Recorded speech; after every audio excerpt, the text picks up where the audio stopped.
First, let's check the AND gate. The 74HC08 IC is a quad AND gate device.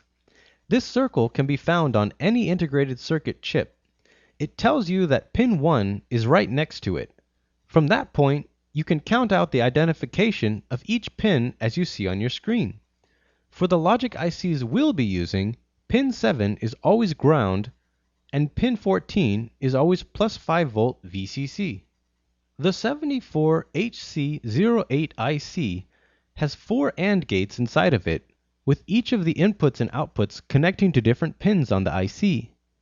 We'll only need one AND gate for this experiment, so we'll only be using pins 1, 2, and 3. Here's the schematic of the circuit. We'll build this circuit to test out the AND gate, and if you look closely, you can see the inputs to that AND gate are pins 1 and 2, and the output is pin 3. The parts used in this experiment are jumper wire from the wire kit and a breadboard. From the components kit, we'll need a 9-volt battery connector, a 7805 plus 5-volt regulator, 3 red LEDs, a 9-volt battery, a 74HC08 integrated circuit, and 3 100-ohm resistors.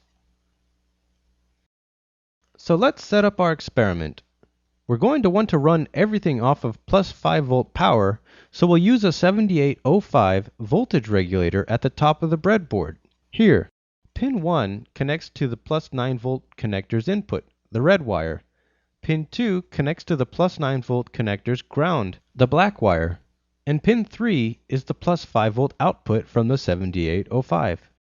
We'll connect the 7805's pin 3 to the power bus line with a yellow wire, and pin 2 to the ground bus line with a green wire.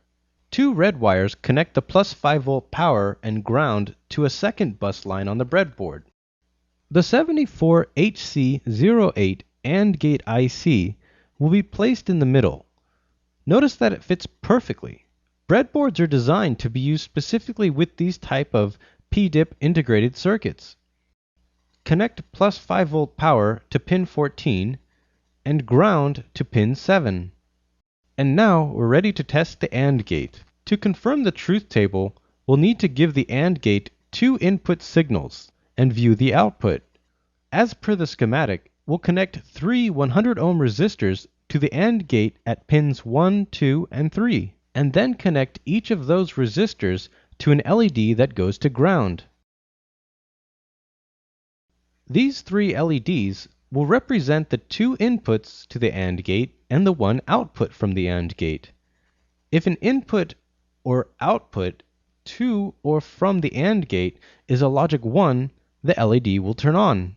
If it is a logic 0, the LED will be off. With the battery plugged in, the system is turned on. The 2 yellow wires will be used to change the state of the system. The first state that we're looking at right now is input of 0, 0, which yields an output of 0. Now, using the 2 yellow wires, we'll change input states between logic 0 and logic 1 to verify the truth table. When input is 0, 1, output is 0. When input is 1, 0, output is 0. And when input is 1, 1, output is 1. And that is how the AND logic gate works.